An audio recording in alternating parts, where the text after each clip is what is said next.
All right, for reaction, let's bring in Congresswoman Claudia Tenney, member of the House Ways and Means Committee. Congresswoman, great to see you. Okay, so Bessent says taxes are pass-fail, and I totally agree with him. One of his jobs is to help you get this passed, and of course, you're writing the legislation on taxes. How can he help you do that quickly? Look, we have to do this quickly because the formula here, and it is, he did an excellent job today, by the way, from what I've been able to see. Scott Bessent, he's going to be fantastic as our Treasury Secretary. The critical thing that we are dealing with right now is we have high spending, but we also have record number. It is absolutely the most revenue we've ever received for the IRS, over 4.4 trillion coming in because of the Tax Cuts and Jobs Act. We need to renew those, and we need to get our economy on fire. And we have to do the same thing by reducing spending. Remember, we had COVID, the IRA, and all the spending put in by the Democrats, which brought our deficit up to match the revenues. So what we're going to be doing is unleashing American energy, cutting the taxes, renewing a lot of these wonderful tax provisions that help the middle class, and tremendous for small business owners, the biggest job creators in the entire nation, especially where I live in upstate New York. That's going to grow the economy. And then you also, on top of that, we're going to see what we're going to do with cutting unnecessary fraud, abuse, and waste in government. That's part of the problem. How do we cut that? I'm a member of the Doge Caucus. We met again yesterday. It's a bipartisan, bicameral group of like-minded members who want to see if we can cut, bring the deficit down, grow, see America once again on top economically. That projects strength. It gives us strength around the world. And last but not least, and it's all actually part of this whole formula, is sealing the border and mass deportation of illegal criminal aliens. Yeah. Those people need to be out there costing us money.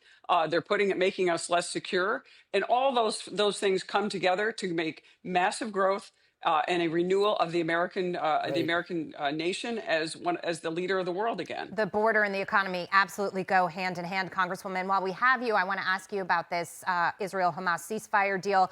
Netanyahu is delaying a key vote right now. There are aspects of this deal that may not be that great for Israel, but there's also a little bit of a fight and a back and forth on who's taking credit for it. Biden certainly wants the credit. Trump is saying the only reason there's been a change here has been because of his team. Listen to this. Thank you. Books credit for this, Mr. President, you or Trump? Is that a joke? When it comes to the involvement of President-elect Trump's team, it has been absolutely critical in getting this deal over the line. The State Department spokesperson who was saying that Trump was, in fact, involved. So your take on what's happening right now as this plays out, and we're waiting for Inauguration Day on Monday. Obviously, we can't overstate the arrogance of Joe Biden. This is because of President Trump. He has put out strong language, projected strength in the face of Biden's weakness. And everyone in Israel, everybody knows this is why Hamas was willing to come to the table and negotiate.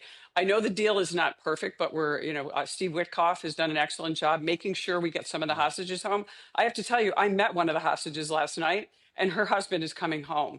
So we've got to start getting all of these hostages back. It was clearly Trump. I kind of have a nightmare of remembering 1979 when Jimmy Carter never got the hostages out of Iran, and we knew Ronald Reagan was coming. Ronald Reagan, the incoming Reagan administration, projected strength on the world stage, and that's why our hostages came back from Iran in 1979. Very similar situation here. The hostages or the terrorists know that we are going to have Donald Trump and a strong administration. If you've seen superlative nominees just crushing it in the Senate all week long here, it's going to be an amazing situation starting January 20th. I'm excited. I feel really great. Yeah. Every time one of these nominees comes in front of the Senate, I feel even better. Awesome job today, too, by Scott Bessent. I want to talk about both of those nominees, Scott Bessent and Senator Rubio, who's up for Secretary of State. Rubio in particular, when sticking with foreign policy, talking a lot about the threat of China, that saying soon we're going to be in a world where if you want something, it's not going to be based on whether you want it. It's going to be based on whether China can give it to us. Scott Bessent reiterating that part of the use in fixing that is through tariffs. And yet so many on the left seem opposed to making China play fairly. Why is that?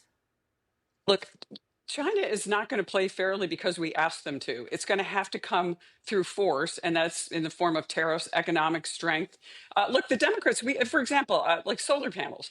We had a bill that would not allow our tax subsidies and our benefits, tax credits, to go to the Chinese Communist Party to continue production of solar panels. The Democrats voted for it. It's a way of bringing our supply chains back here and making sure our solar panels and all the energy and all of the above strategy is going to be done by the United States and American companies, not the CCP, much like the same situation we're seeing with TikTok. We do not want the Chinese Communist Party having access and surveillance over American citizens. Interior Secretary Doug Burgum had some things to say about that today as well in his hearing. We're going to talk about that later. Claudia Tenney, great stuff. Congresswoman, thanks for being with us.